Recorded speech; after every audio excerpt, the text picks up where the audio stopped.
and I don't have other children. And when I imagine my life without Esme, the only thing that comes into my mind every single time is I imagine myself walking out into the ocean and never coming back. That's just true. Yeah, that's true. That's what my head says. That's what my heart says.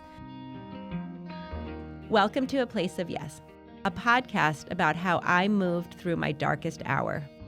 And for me, that was in channeling my grief into good. Welcome to the show. So this episode of A Place of Yes is going to be two parts.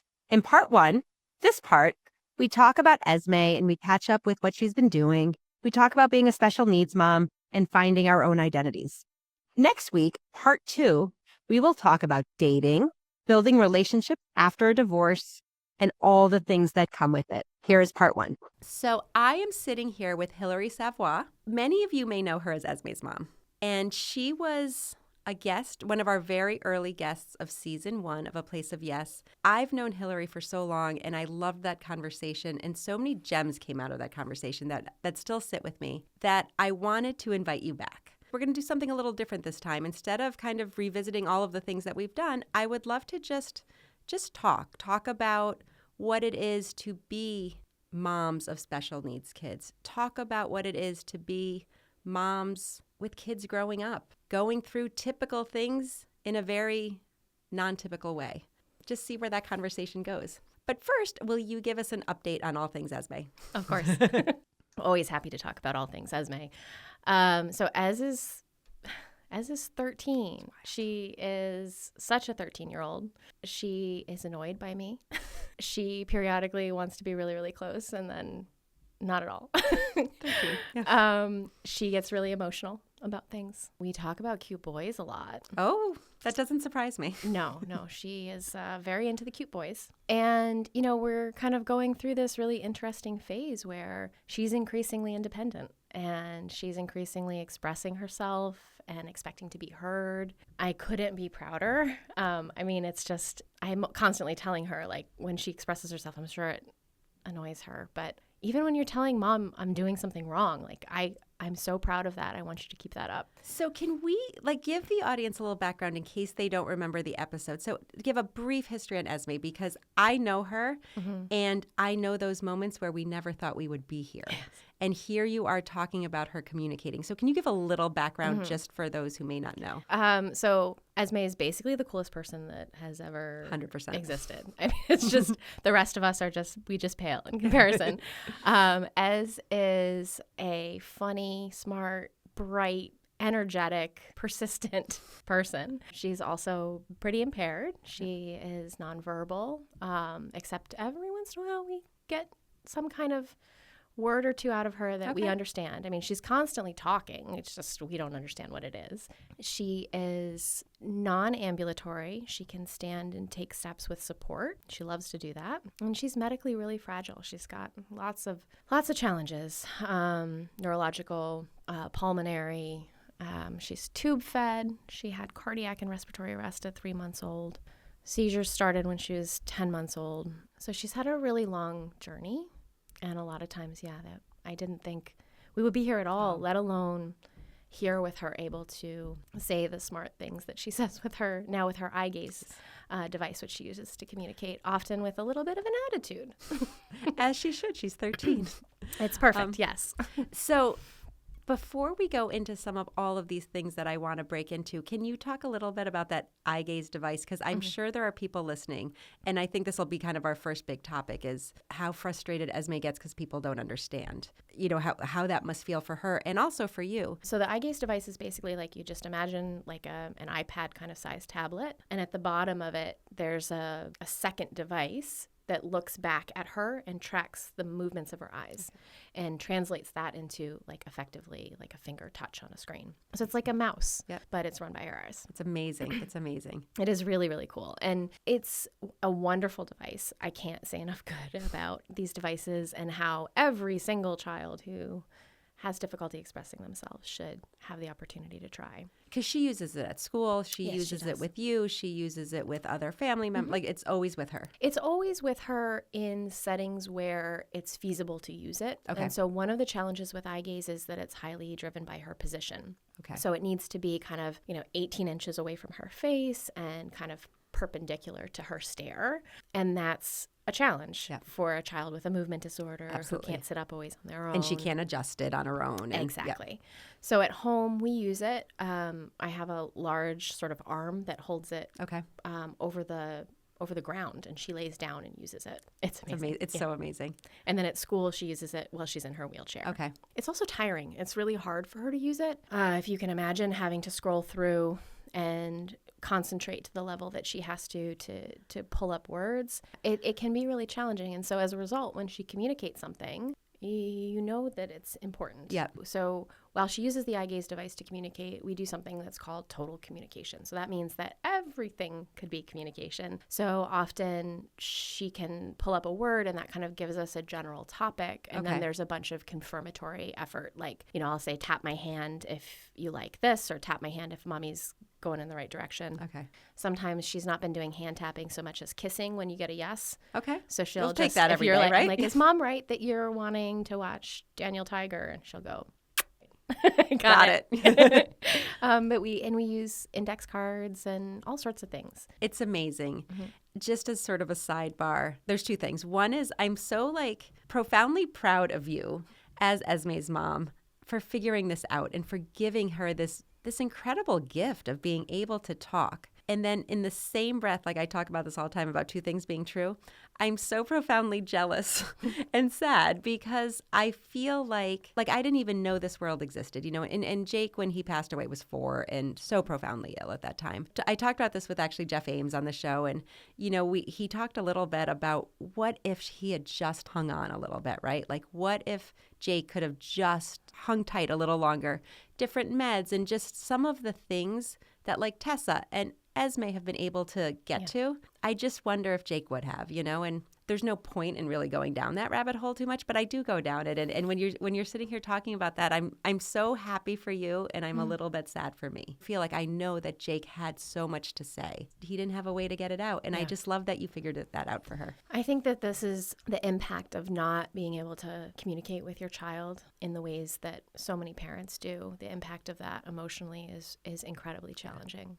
I am so grateful for the insight into Esme's mind, and I still mourn not being able to just have the type of fluid conversation that I would be able to have with a more typically developing 13-year-old. And I actually had a moment the other night where she was sitting there. We had a really good exchange about something. I don't even remember what we were talking about, but it was a really good exchange. I was looking at her sitting on the ground, and I'm sitting next to her on the floor, and she's kind of staring off, and I could tell that while I had accessed this little tiny bit, there were a million other things that were behind it, and she has to pick and choose, right? And she's so bright, and she's so emotionally aware. I can't imagine what it would feel like. I mean, words fly out of my mouth a mile a minute sometimes because I have so much to say, and I think she and I probably have that in common, and I struggle with not being able to tap into that. I just wish I could climb into her body and her brain every once in a while and know. At the same time, I'm so very, very grateful. And I know that there were so many times that felt like it wasn't a possibility. More than anything, I just imagine how hard that must be for her. When you were talking about that, I had chills a little bit because we don't think about it. We just talk. And how hard it must be. And how she must feel kind of conflicted too, to be honest, right? She must feel so proud that you are understanding her and that she can have this. But there's also got to be that piece that's God damn it, I've got more to say. Yes. Why can't you figure 100%. this out? Yes. And I think of that, and you had referenced this earlier when you were talking about her. So she's 13, and you said she sometimes communicates with an attitude or with what I love about when you share those stories, and I think what's important for our audience to hear and for people to hear is that, yes, she is, has a lot of things going on. Yeah. But she also is a 13-year-old girl. Yeah, and she fully is a 13-year-old girl. And I love that you keep that as equal to all of like it's primary to all of the other things. Yes. Yeah, and I think that part of that too is that she, in theory, like she could be quite compliant, right? Because I mean, she's 50 some odd pounds.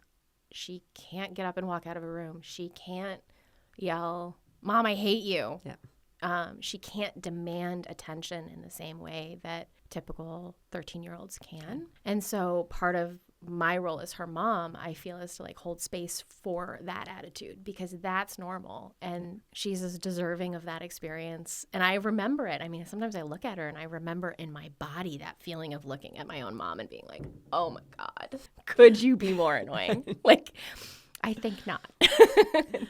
Talk to me about what it's like, because I think of people not in our world. And to some degree, I've been out of this world for a long time because Jake's been gone 13 years. But I know even back 13 years ago where people just assumed that Jake had he can't talk, he can't walk, he's got nothing to say.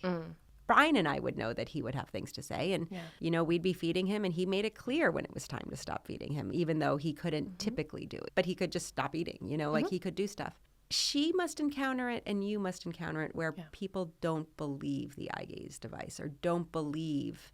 Or do they think you're putting words in her mouth? Like, does that happen? I think so. I mean, I think that it's so easy to assume, and because of the way that we're socialized as humans, the way that you demonstrate that you know something is that you talk about it, right? Yeah.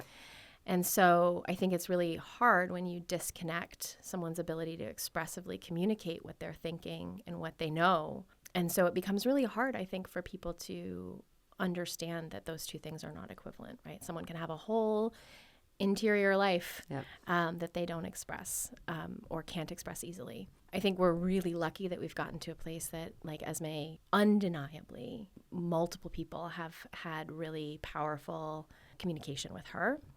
So at school, there's multiple people who communicate with her all the time. At home, she's had multiple caregivers that communicate with her, and her expectations that people now understand her and respond accordingly have gone up. But I do encounter moments where it's clear that her communication is not seen as meaningful or holding the same weight that someone else's does. And that's got to hurt her and you. Oh, yeah. When Esme isn't understood or isn't treated as though she understands, my hackles go up. Like I'm ready to fight because I know if she has communicated something, it needs to be respected because she has decided that that thing is worthy of her energy among all of the other things that she could communicate about. With her, I mean, I see her wilt sometimes when she's not understood or not believed. And part of that process is it's, building out these trusted communication partners who then sort of advocate for her. And she's really lucky. She's got a caregiver right now who advocates for her when, awesome. they are a partnership, and she's had other partnerships like that. She has a lot of support in her communication, but it requires someone to click in and engage and believe it. And I think she's increasingly aware of that. Yeah. When you just use those words, right? That you can see her wilt. Like, it's so heartbreaking. It's awful. And part of that is that because I've communicated with Esme for so long in so many ways, I'm so, clued into how she communicates in all of the ways that she does. And they're subtle things sometimes. I remember writing once a piece I wrote a while ago that I felt like a maternal seismograph, that her body against mine, the way that she moved, the little sounds that she made, I had to be so attuned to them. And so, I see a little shift in her posture, and it's like I can see her mood change across the room. And that, I think, sort of segues into another thing I want to talk about, which is this idea that it's like a motherhood idea, but it's amplified so much. But this idea that you are like the person and like the vehicle of her communication and the person who knows her most. How do you then be Hillary? You know what I mean? How are you not just like, and I'm guilty of this. I'm like, oh, it's Esme's mom. Mm-hmm. Like you are Esme's mom, but how are you Hillary too? It's something that I'm grappling with a lot because it is part of that separation that happens. I think, as you say, it's very natural in motherhood that your children start to need you less. And as a parent, you have to ask yourself, like, you've gone from this heavy duty care to them like not wanting to be around you so much. And it's different when you have a child who's really disabled because she still needs me to be around her. Even when she doesn't doesn't want me there. If I'm doing my job as well as I can, that means inviting other people in to help fill those needs, like caregivers who she chooses to help make that space. Then I'm stuck back at this question of like, well, if it's not my job to be 24/7 focused on Esme, I mean, I am anyway. What am I? Who am I? What do I do? And Esme's dad and I have separated and since gotten divorced. And actually some of those first days that I was out of the house and he had her, I was so confused and disoriented that I would literally go to the apartment that I would go to when he was with her and sit on the couch. And it was like, when I think about those moments, it's like a movie scene where like, just imagine me sitting on this flower print kind of peach and pink couch and like just watching the day go by, the shadows cross the room. And I've been sitting there for like 8 hours trying to decide what to do. Yeah. I hope it wasn't ever 8 hours, but let's pretend it was. It could have been, and like literally not understanding who I was.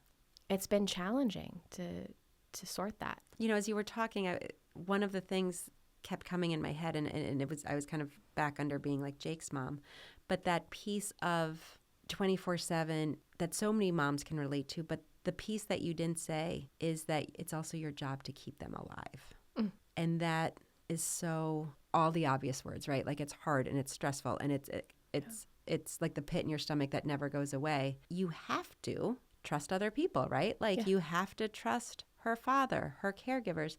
It's okay. Like it's the right thing to do. It's the right thing to do for everybody and mostly you, right? Because it's her. That, it's and, the right and her, thing for her. And her. And I think that's this is the tricky bit, is that the way that I can justify it is not so much that it's the right thing for me, but that it's the right thing for her. In fact, in some ways, it's not always the right thing for me. Like I'm a terrible sleeper because I have spent 13 years afraid my child was going to die in her sleep, being woken up by her crying in the middle of the night and being worried and just like listening for her breathing and watching her pulse ox and, all of that stuff. And I tell people, they're like, oh, you probably get some sleep when Esme's with her dad. And I'm like, no, actually I sleep less well because at home, when she's at home with me, I have her monitor on all night and I sort of come to a little bit.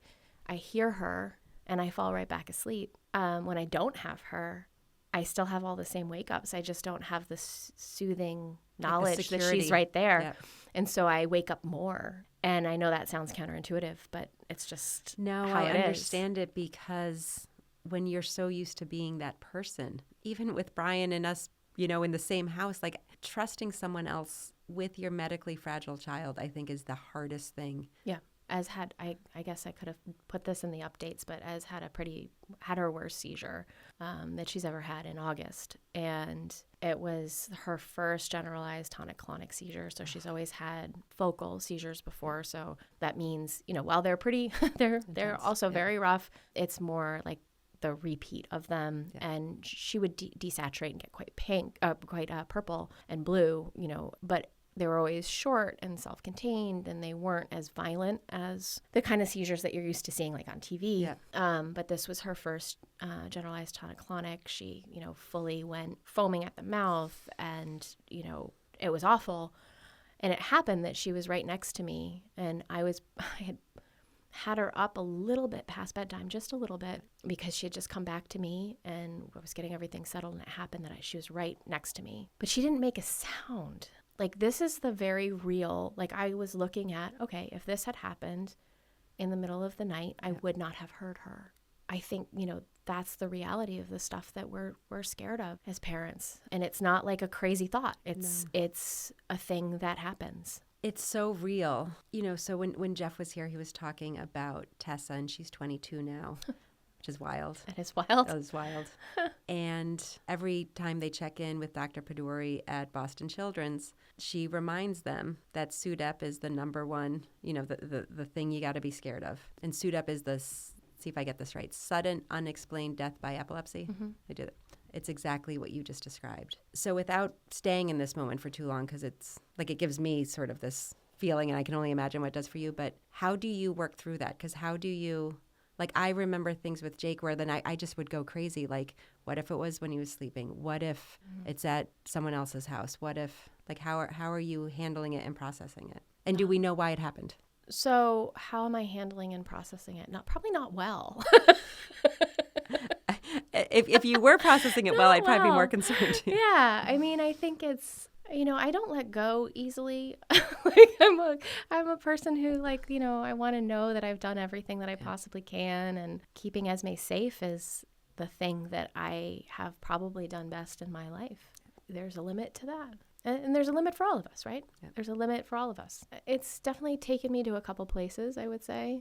It's impossibly hard. I'm going to switch it a little bit.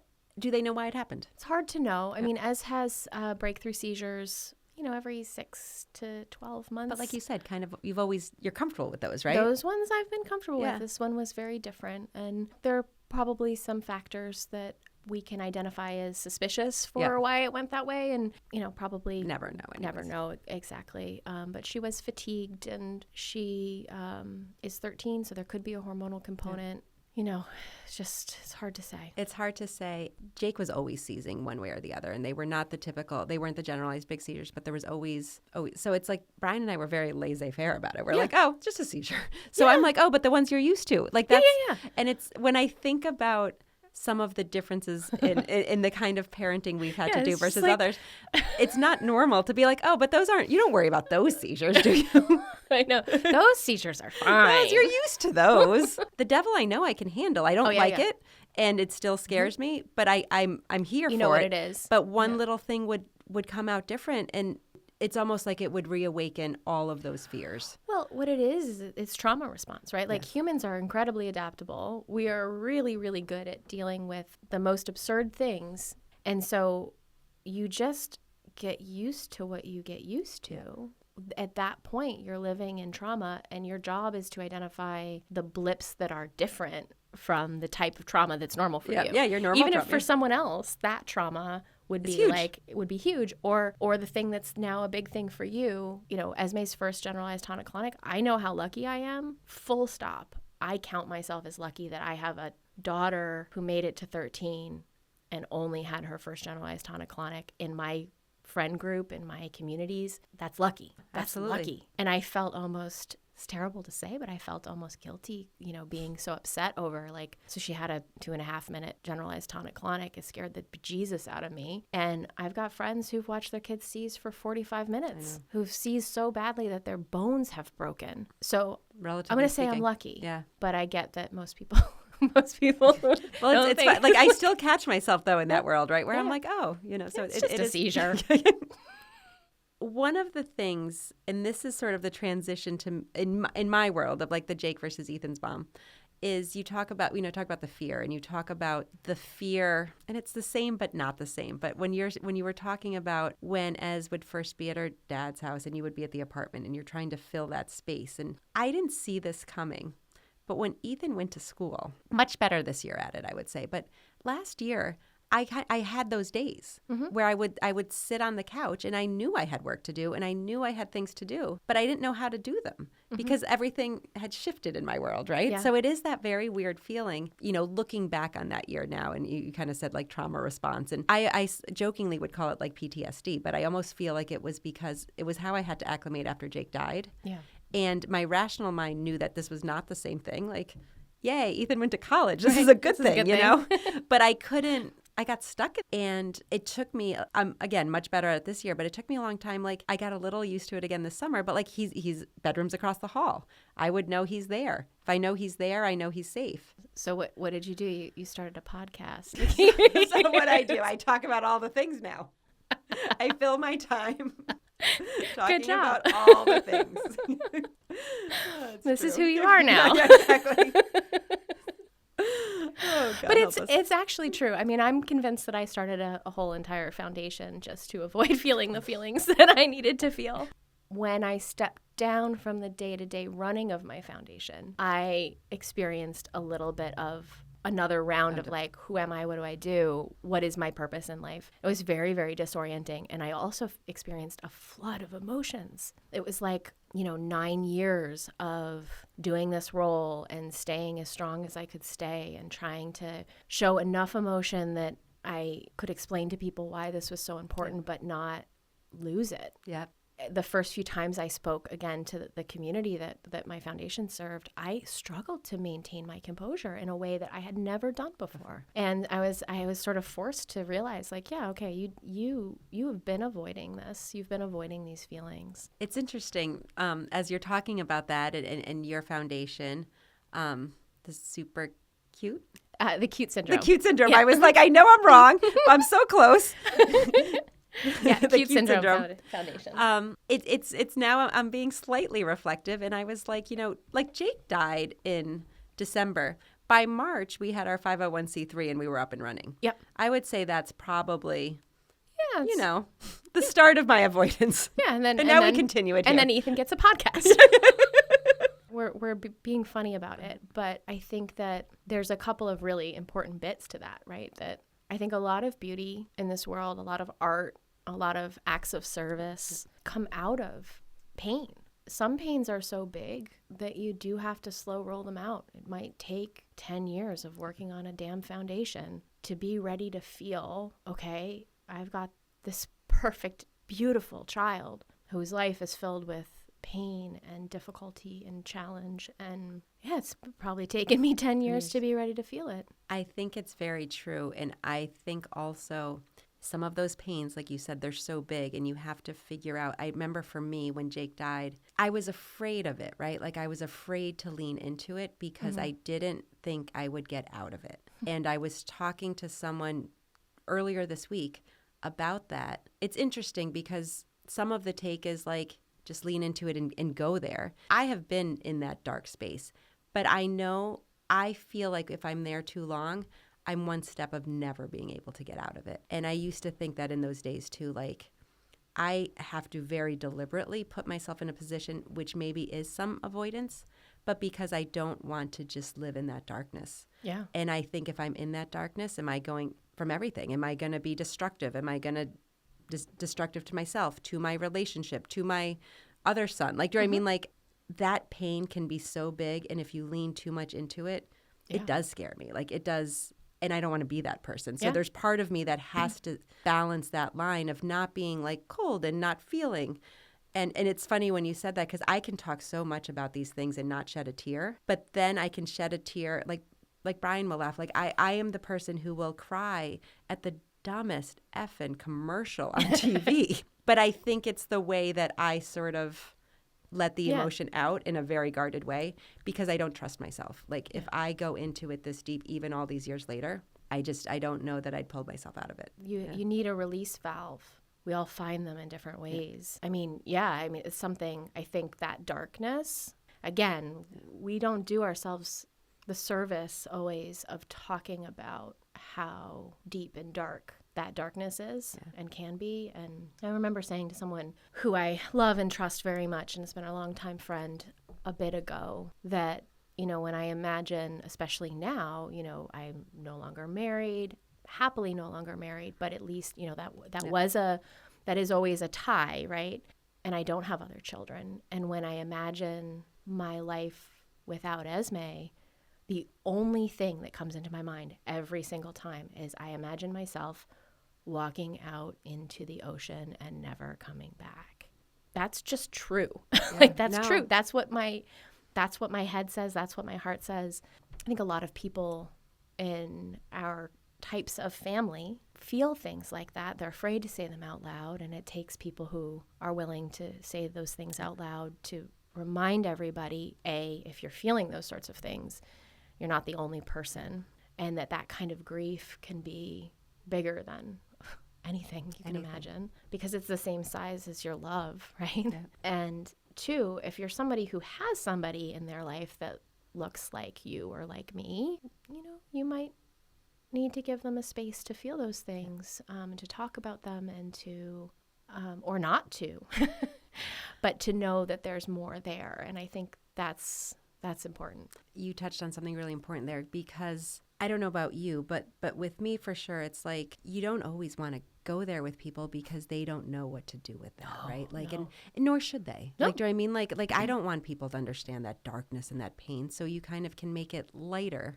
With that, it's like this trade-off all the time, and you have to have those people where you can say that to. Yeah.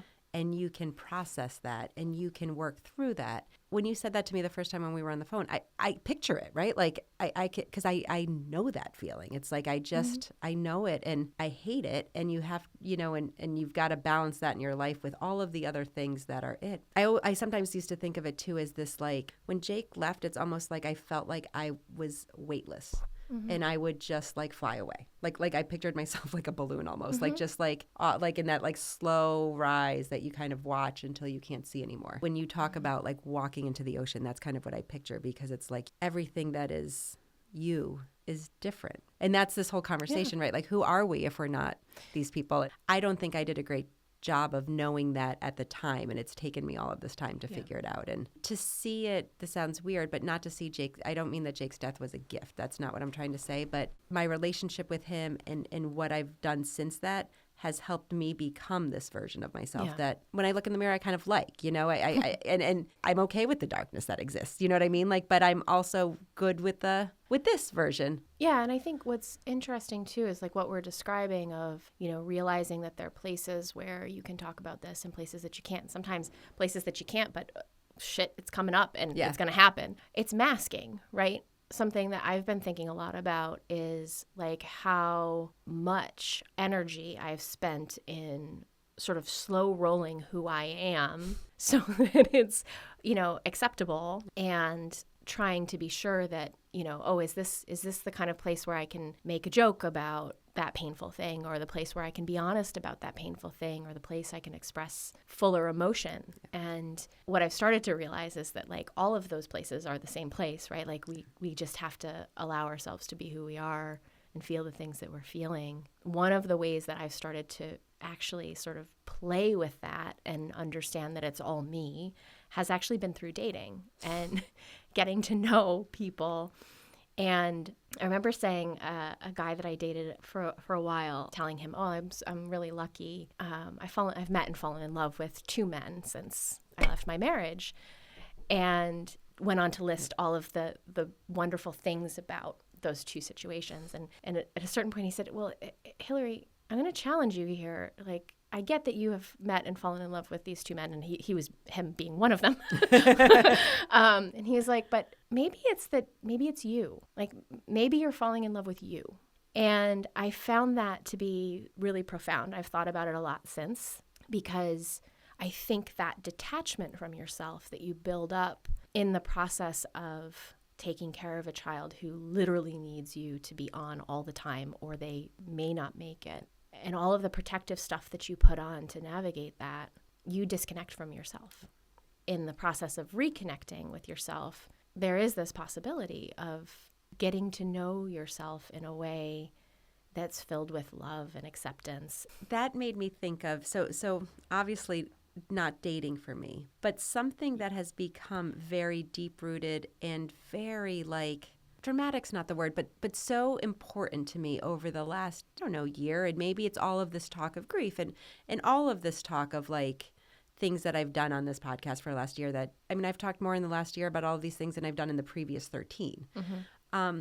But what has become profoundly important to me, and I'm trying to think of it in the ways that you just said it, but is spending time with the people in my life that I am organically, completely, truly myself. Yes. In some of these experiences I've had in the last stretches with like traveling with them and taking these fun weekends and making the time to be with them, I have enjoyed myself as much as I enjoyed being with them. Yeah. And so I understand what you're saying and what he said, and I think that there is really something about that, because we live these lives when you're being a mother, especially when you're being a mother of someone with real medical challenges, where you're just on all the time and you're who You're who they need you to be more than who you need to be Yes. for yourself.